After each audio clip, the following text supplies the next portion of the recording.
It was PMQs today, and as always, Keir Starmer gets grilled over the failings of this country. Today was no different, and in today's video, we will watch and react as Starmer gets caught misleading the Commons. Not only that, but we will also go over all of the latest headlines from across the country. But first, hit the like button and subscribe to the channel, and join our fast-growing community. Just a quick one to say we do have new One Keir t-shirts available on our website. Go to britishstand.com or check the link in the description. So have a watch of this. Mr. Speaker, yesterday the Prime Minister set his growth test. He said if a policy is good for growth, the answer is yes. If it's not, the answer is no. This morning, the Chancellor embraced a series of Conservative policies. Although many are welcomed, they will take years to deliver.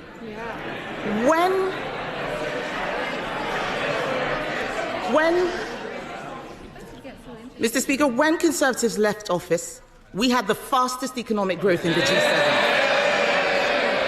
But what is the government doing for growth now? It's destroying it. Let's look at the employment bill. The government's own figures say it will cost business £5 billion a year. It clearly fails the Prime Minister's growth test. Will he drop it?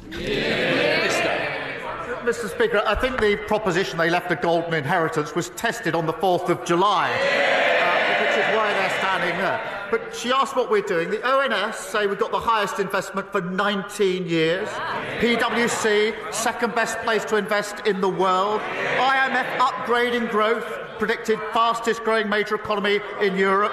Wages up, inflation down. Mr. Speaker, there's more to do. We're reforming planning and regulation, building the new homes that we need, supporting a third runway at Heathrow. And as she admitted to the CBI in November, there's no point me just complaining about Labour, she said. It's obvious that we Conservatives lost the confidence of business. We're not taking lectures from them. Mr. Speaker, he doesn't want to talk about the employment bill because he doesn't know about it. Last week, he misled the House. He was not on top of his own education bill, listening to Sorry. We can't accuse the Prime Minister of misleading the House. No. But he can't do it. I'm sure there's words that you would prefer to use.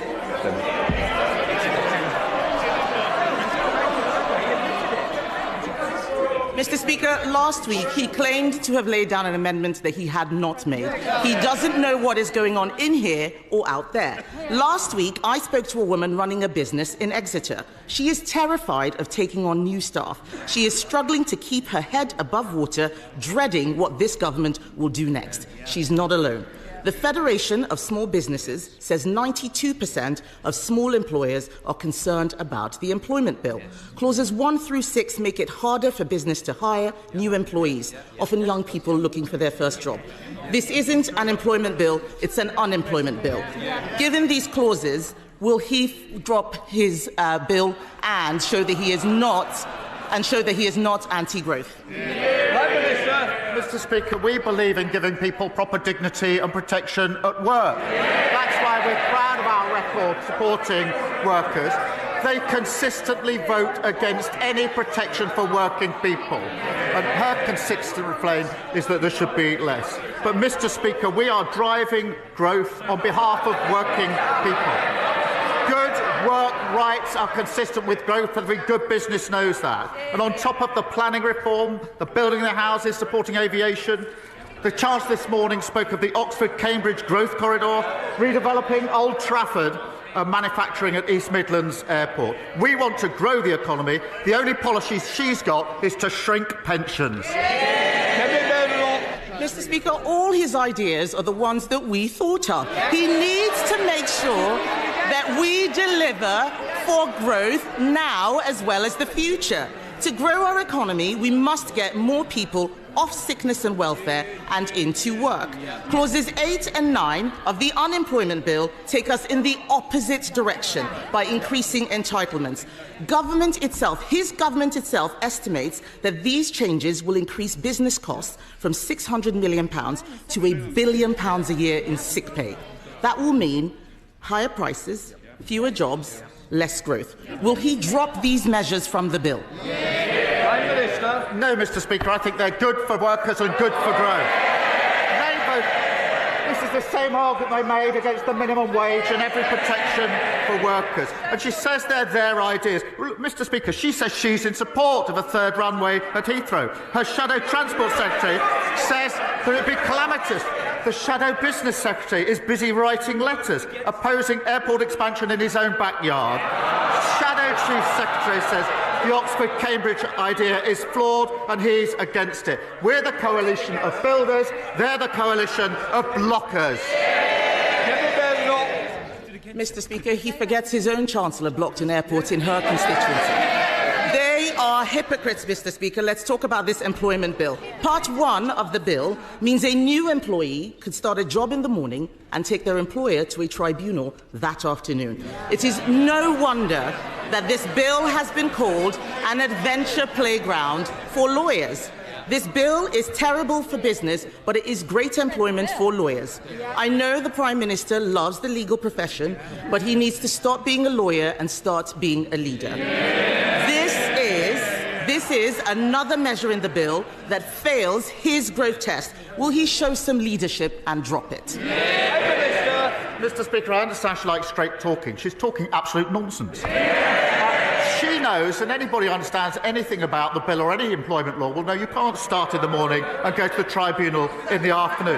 Now, Mr. Speaker, we know she's not a lawyer. She's clearly not a leader. If she keeps on like this, she is going to be the next lettuce. Mr. Speaker, he does not know what his bill is doing. He should listen to business who are terrified of this bill. The only workers he cares about are lawyers, but it is not just lawyers benefiting from this bill. Who else benefits? It's not taxpayers. They will be paying for even more welfare. It's not young workers. They won't get their first break. It's definitely not businesses. They are being hammered with yet more burdens. Who benefits, Mr. Speaker?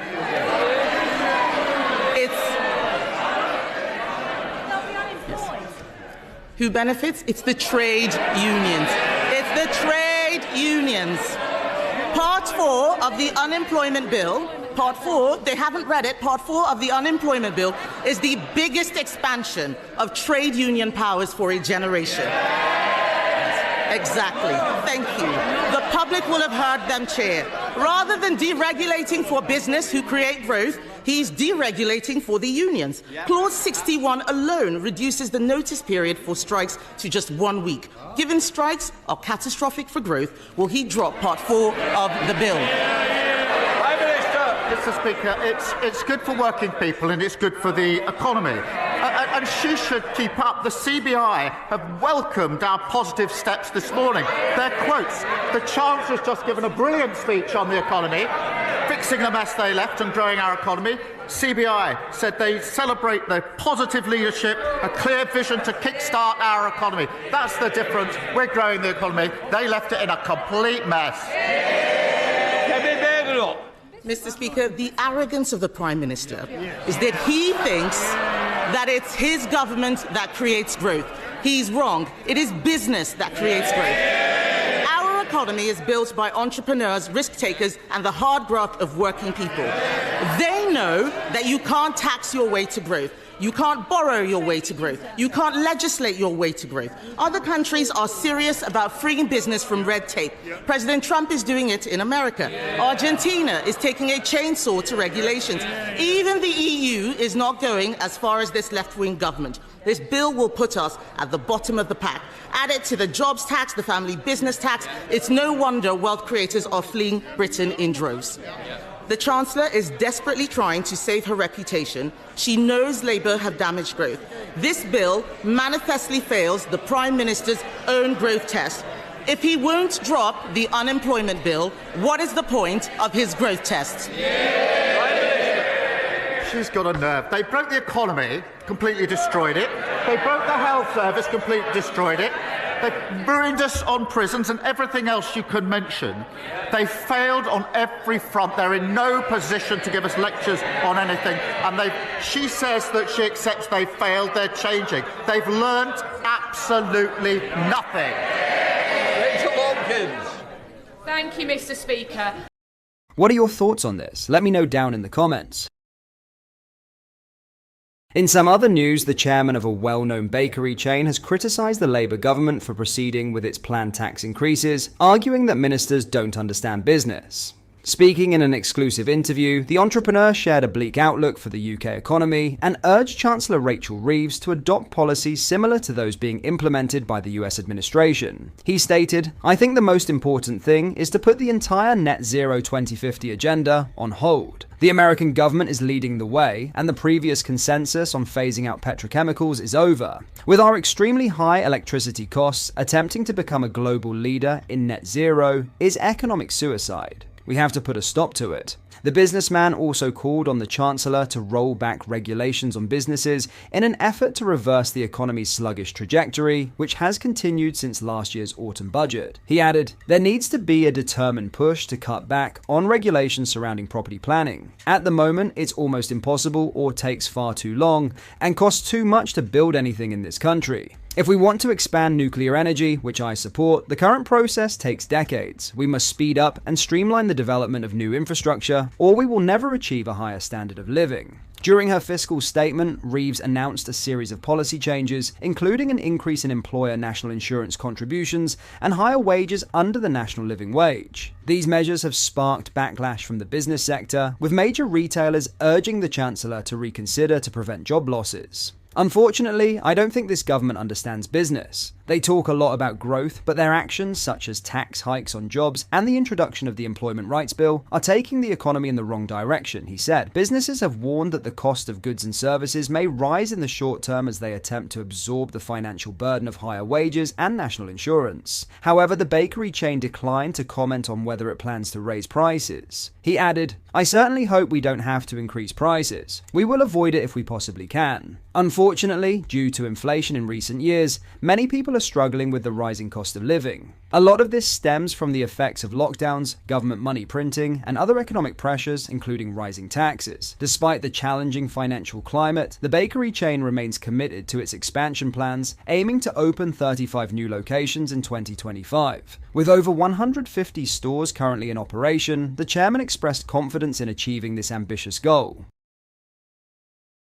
Lastly, Prince William skipped a high-profile international event to stay by Kate's side for her birthday in January, choosing family over royal duty. The Prince of Wales opted to remain in Britain rather than attend former US President Jimmy Carter's funeral in Washington, D.C., an event that coincided with Kate's 43rd birthday. Instead, Prince Edward represented the royal family at the ceremony, where Carter lay in state at the Capitol building. William marked the occasion with a heartfelt tribute to Kate, sharing a rare personal message on social media. Royal commentator Richard Fitzwilliams defended William's absence, telling reporters that King Charles recognised the exceptional circumstances facing the Prince and Princess of Wales over the past year. "I think under normal circumstances, we would have expected William to attend, given Carter's significance as a former president," Fitzwilliams said. "But this was a moment where personal priorities took precedence." Royal author Ingrid Seward added that while Americans may have preferred William's presence, Prince Edward was a carefully considered choice. Kate wouldn't have let her birthday interfere, she told Newsweek. If William had been expected to go, she would have insisted on it, but it was decided Edward was the right person to attend. Had he gone, the trip would have brought William face to face with former US President Donald Trump, whom he last encountered at the reopening of Notre Dame Cathedral in December. While his absence may have disappointed some, William's decision to prioritize his family sent a strong message. Sometimes even royalty puts loved ones first. So, what are your thoughts on what we discussed in today's video? Let me know down in the comments. That brings us to the end of today's video. Hit the like and subscribe button for more British content. Oh, and don't forget to get your t-shirts at BritishStand.com. Link is in the description.